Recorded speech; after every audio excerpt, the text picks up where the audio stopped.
एकदम अति सुन्दर ठाउँ।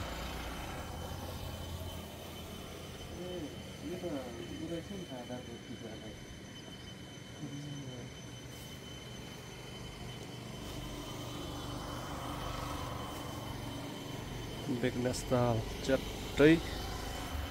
बेगनासतालदेखि चाहिँ यता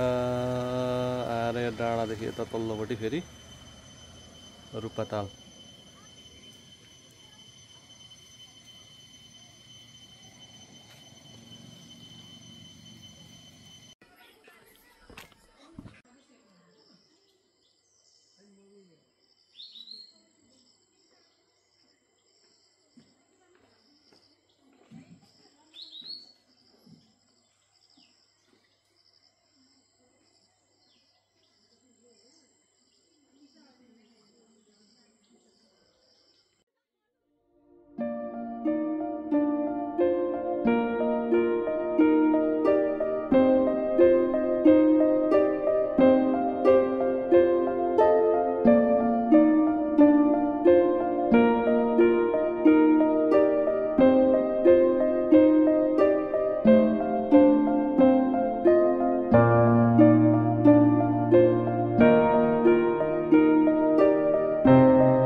सालैमा भयो भेटा बेगनास तालैमा हुन्छ वाना हुन्छ मात्रै भन तिमीले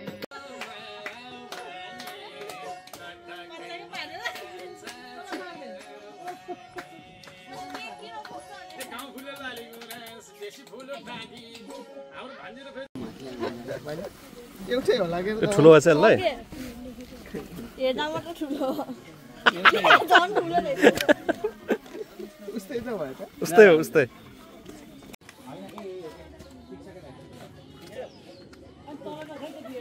ल ल त नानी समात्दै जाऊ है समात्दै जाऊ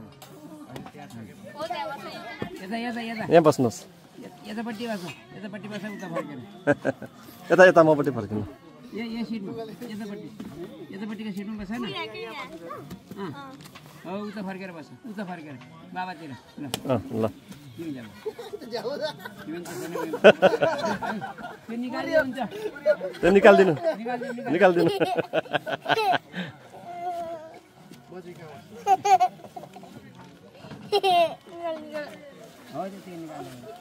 त्यही होस् त्यही राख्नु त्यसै भन्नु भएन नानी उ पनि माथि बस्नु एकै ठाउँ त्यही बस्नु त्यही बिचमा अलिकति सानो मान्छे ल हामी चाहिँ अब बोर्डिङ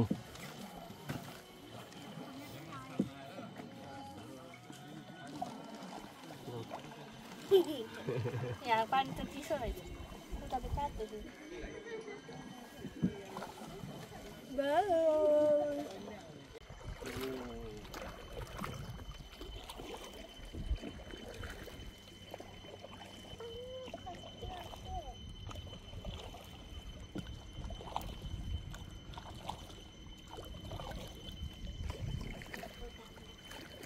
आज तिमीले कालो बनाउनु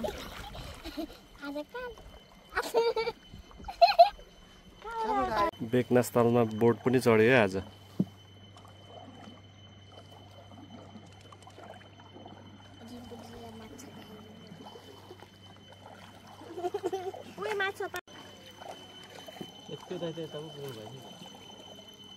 कसरी को कसरी पुग्दिने उ त्यहाँ ताल सुक्दैन यो चाहिँ प्राकृतिक ताल हो बुवा हजुर ए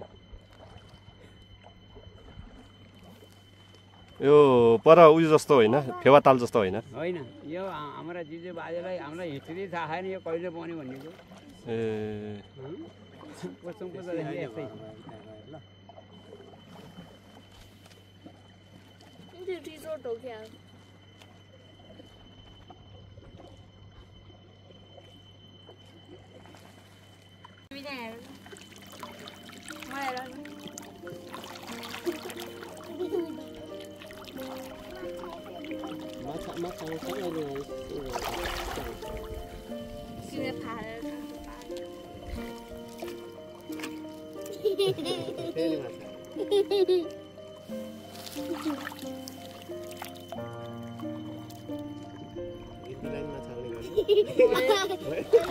अरे दिदीलाई नि माछा ल्याइदिनु मलाई माछा पकाइदिनुस् त